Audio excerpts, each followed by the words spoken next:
Hi everyone and welcome to my channel. I'm hoping that I don't get disturbed again now. My phone has been pinging away today, so I'm probably going to leave in a minute if it does ping. Two of my daughters have been popping on and off line all morning with different updates of different things and what's happening and all the rest of it. It's a lot to take in. Right, today I thought it would be a bit of fun to change Scarlett into... I'll just put a comforter down a sec, there you go. Change Scarlett into this hat and this dinosaur sleeper. And then the outfit that I take off Scarlett, I'm thinking of putting on, name, Dakota. So I'm going to try a slightly different angle today because I usually try and avoid getting any of myself in the camera very much, which means that I've got to lean right over the corner of the bed. So I'm just going to pull it more to the side today and see if that's any better. And hopefully you just won't get too much of my tummy and boobs. But I probably could say like, hi. I don't know if you saw me then, I'll check in a minute. Right, so, where to start today? You know, as you know, there's all these things going on in the world at the moment. How could anybody miss it? We've been not going out unless it's absolutely essential for the last 2 weeks because we're both in the vulnerable group. So that's been okay actually, it's been fine. It's not been a problem at all. I've been doing lots of different things and sewing more and online more, just browsing around, doing brain training, doing anything really, listening to music I haven't listened to for a long time, sorted through, this might be better going down the other way I think, sorted through drawers and different things like that, just all sorts of things that, you know, a lot of times you don't do because you're doing other things. So there we are, see if you turn back over now and make that easier. There we go. So doing all sorts of things and keeping ourselves occupied, and we've absolutely been fine. We're just happy to be in, and the worst thing that can happen is we get bored. Now it's starting to change now. I went down to town this morning for my medications, and so that's fine, I got those now. And I went in the chemist and I did all the things like, you know, hand sanitising. I did that before we went out as well as when I came out before I got in the car. And I went to the chemist, I could see it was full of people. You could see, it's only a small chemist, and I could see it was full of people. I'm thinking, well, how do I deal with this now, and what are they going to say when we actually get in the chemist? So I toddled in, hubby stayed in the car, and so he could come around, you know, and pick me back up again, go on the block and pick me back up. There you go. And look that way. What's wrong with your neck? Oh, something's happened with that over there. I'll sort that out in a minute. So I go in and everybody's been good. There was only one person that was under about 55 in there, and she got stroppy and left because she couldn't be bothered to wait, which was fine because she was loudmouthed and counselled as you like anyway, so she was getting on my nerves, and she kept walking around the shop, which meant that, and her kids were running around the shop, and her hubby was, you know, or whatever he is, was just sort of sat on the chair. And I was starting to get a bit irritated because it meant that other people had to keep moving so that we were keeping our space. And, you know, in the end she left because she got frustrated, she didn't want to wait anymore. And I just thought, oh, sounds horrible, but you know that feeling of good riddance to bad rubbish? I just felt a bit like that because she was, I'm usually quite patient, especially as I'm older, but this morning she was bothering me. You know, it was bothering everyone actually. So I go up and I give in my name and ask for my prescription, and the girl that served me often serves me, and she's usually really, you know, happy and bouncy and like, you know, how are you and all this sort of thing. And she was a bit quieter this morning. Oh, look at her. Isn't that really sweet? This sleep suit is from Matalan.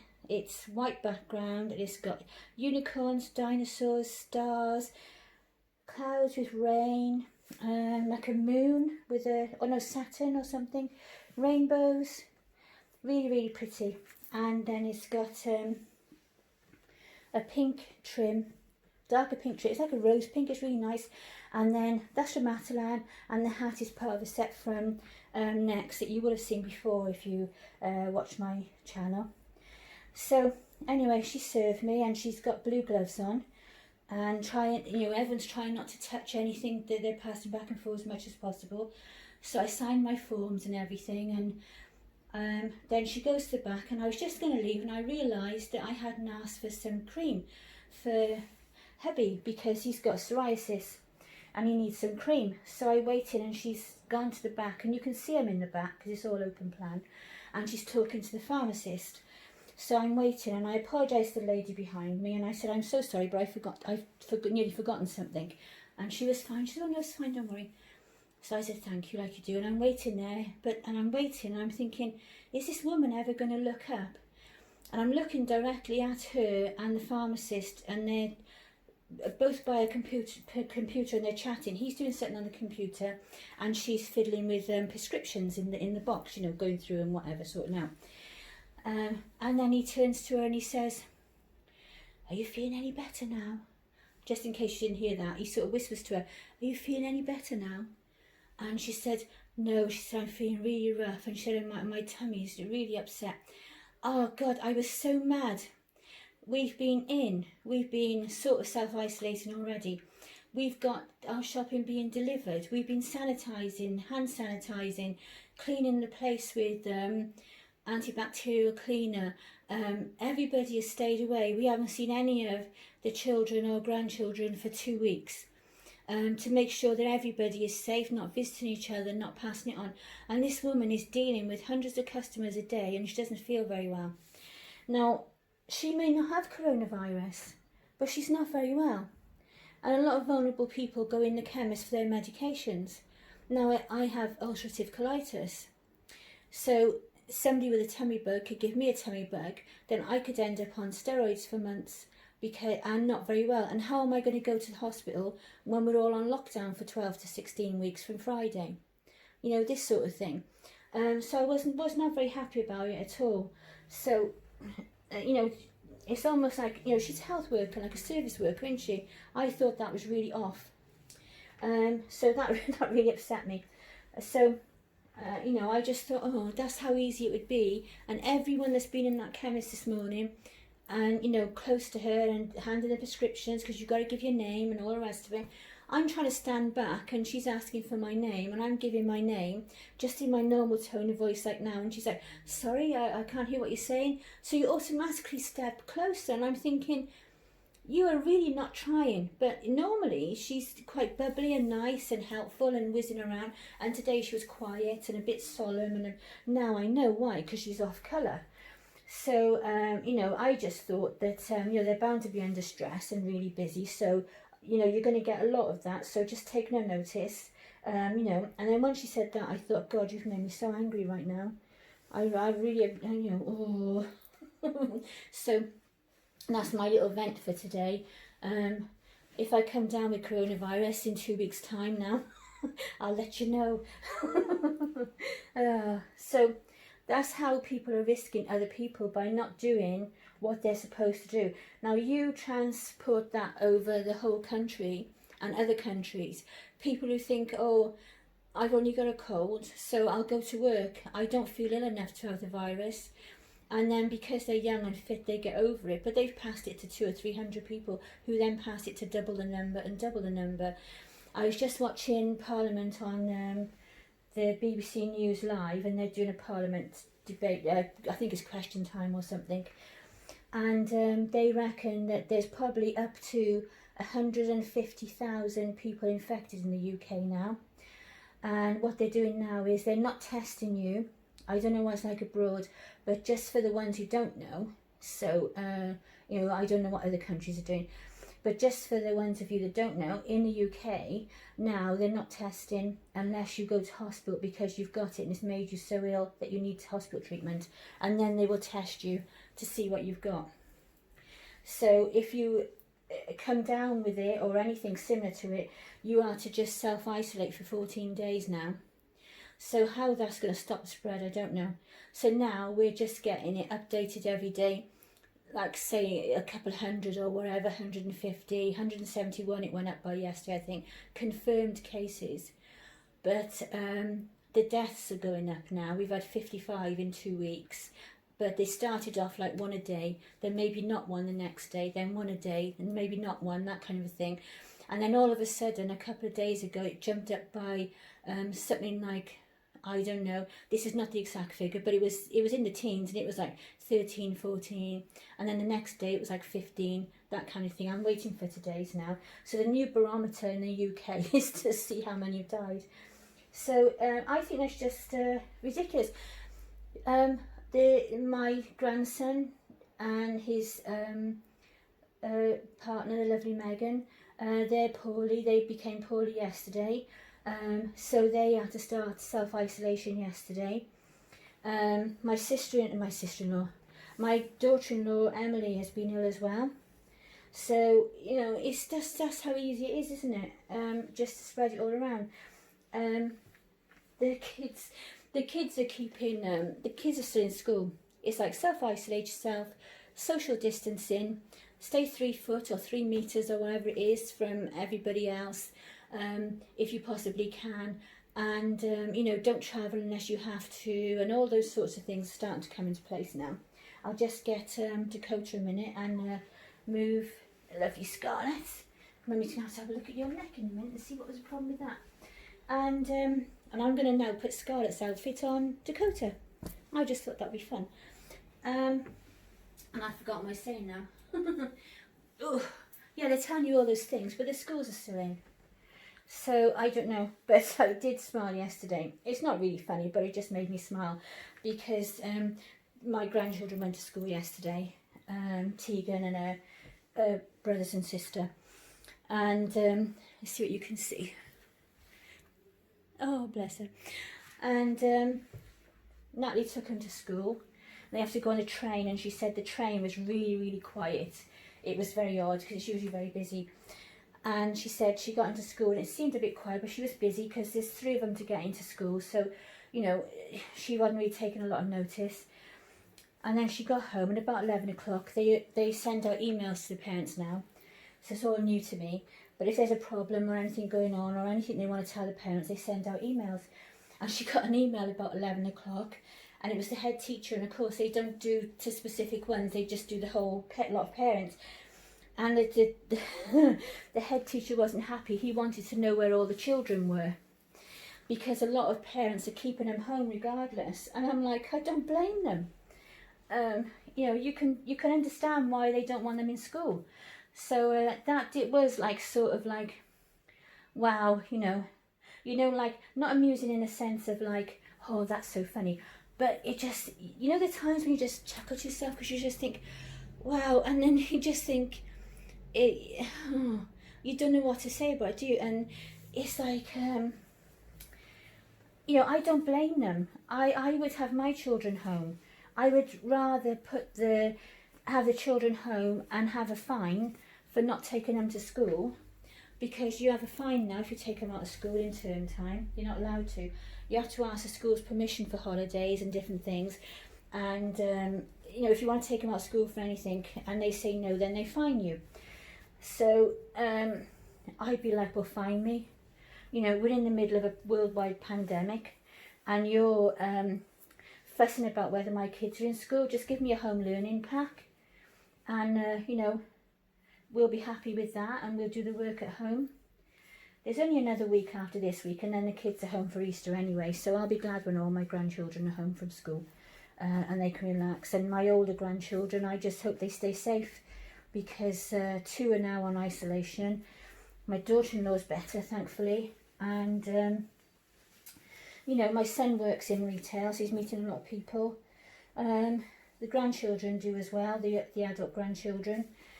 And funny enough, the place where my grandson, who's ill now, and his partner, the place where they work, that obviously I can't say, but the place where they work, a few weeks ago, they had a message come through that the headmaster of the first school that was closed down in the next town along from ours had been in their shop, in their supermarket, a few days before. So they told the business, obviously, well, the headmaster from the school that's been closed down has been in your shop a few days ago. So they just said to the staff, that's okay, just be vigilant. And I thought, what's vigilant? Are you going to run around with a broom and sweep up the germs? Are you? You're going to see them running down the aisles. But everyone's having trouble shopping. Natalie, who's ill anyway, in poor health, she can't get her shopping delivered from anywhere for love nor money. I've already got one booked for Thursday, thankfully. Oh, that mark was on there when it arrived. I usually turn it the other way around.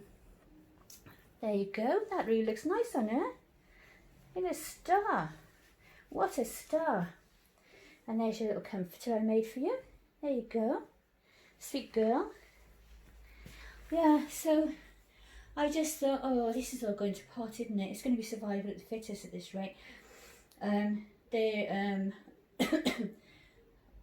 That's not a cough, it's just my asthma. My daughter went shopping this morning. She's going to bring us some non-contact shopping later. So you can't get paracetamol anywhere.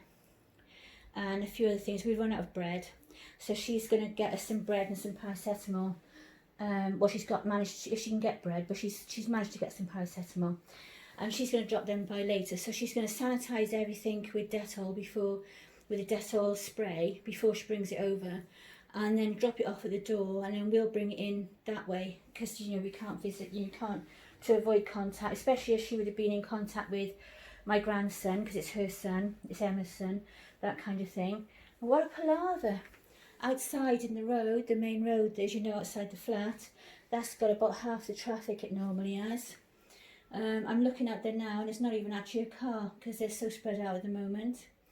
And it's really highly unusual because it's a very busy road. And when we went downtown in the car, and we're only a little seaside town anyway, but it's usually busy, lots of shoppers around, and there is shoppers out and people out because a lot of people still have to look for things and whatever and do their normal things. But there's easily half, if not a bit less, the amount of people out as normal. So it all feels very weird. My daughter Natalie said, God, Mum, it feels like the world is ending, doesn't it? It's really strange.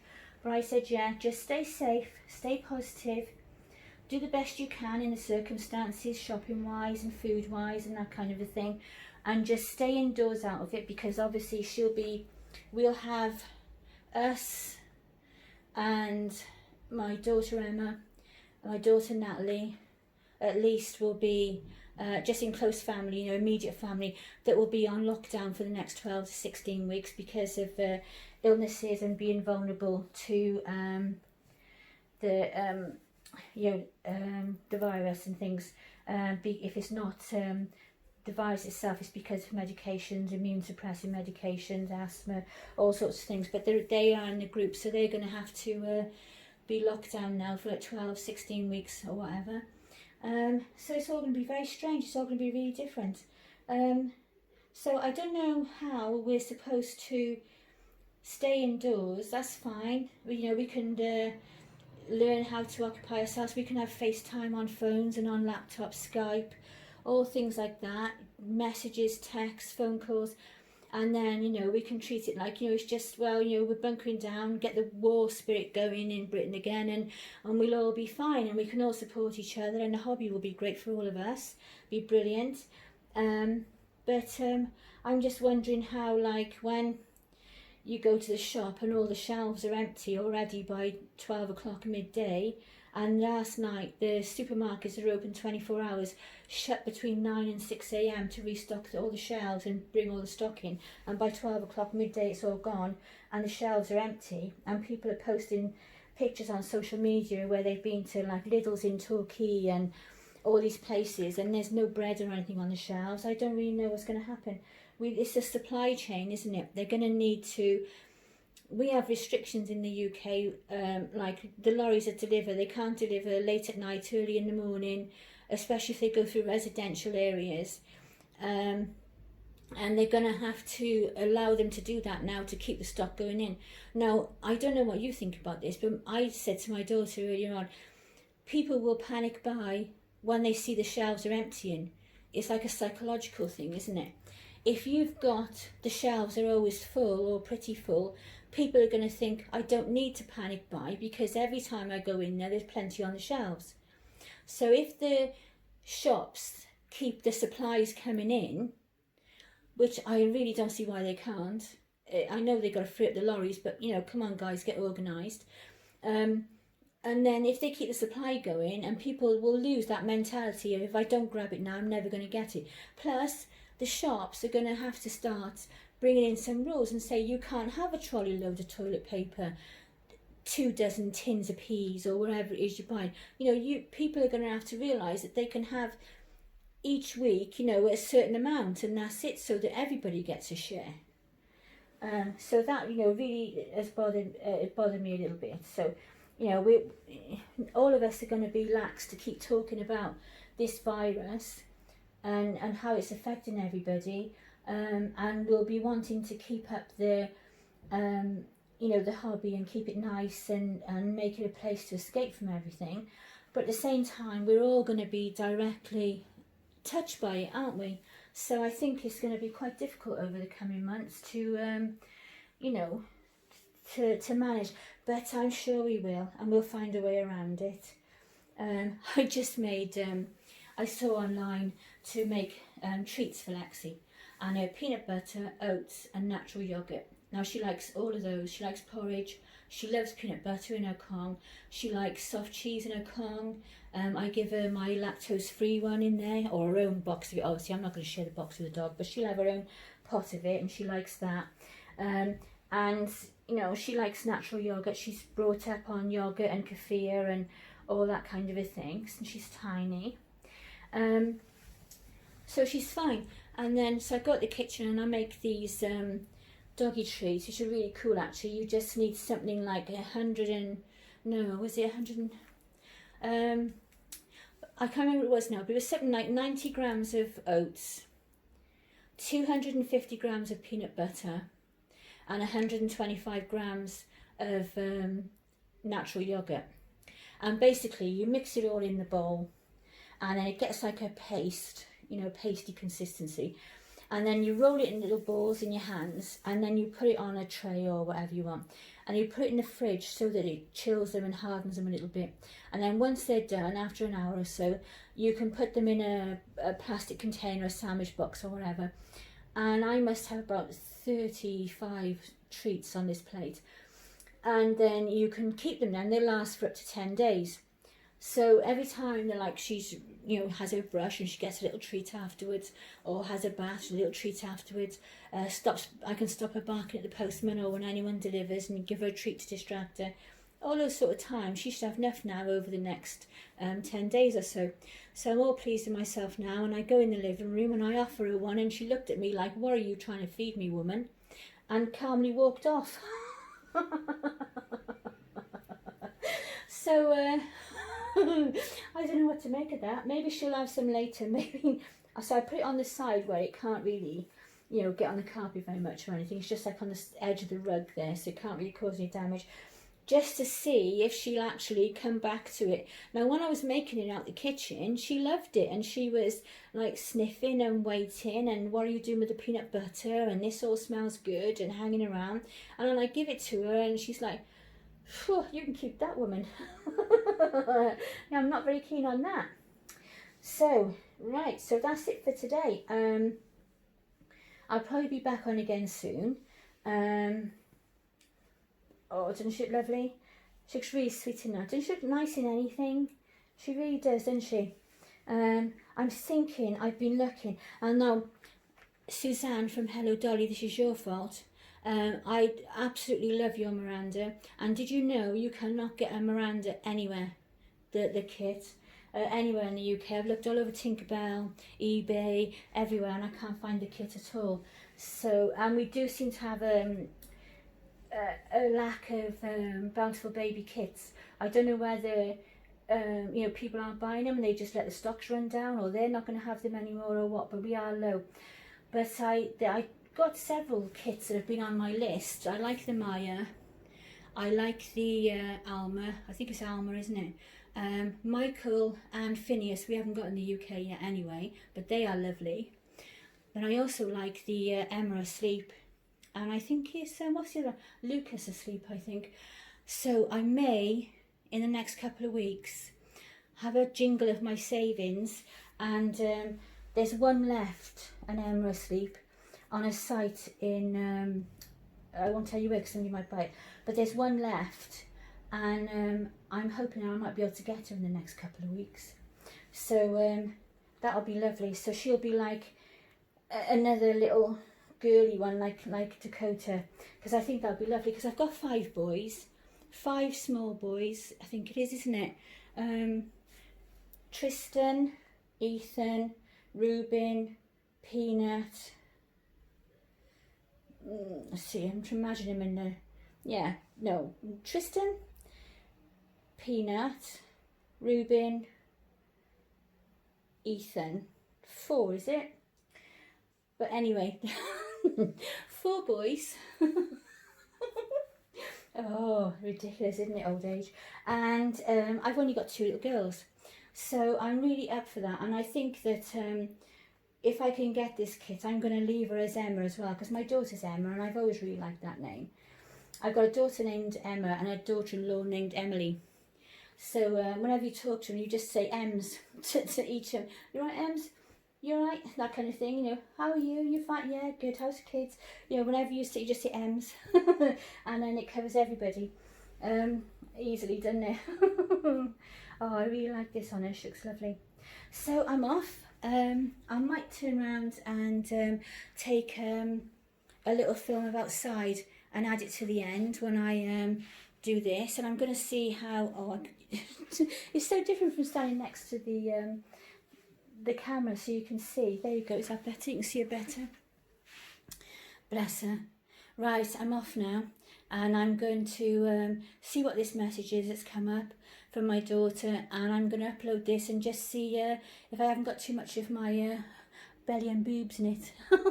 So bye for now, everyone. Take care. Stay safe. Lots of love. Bye.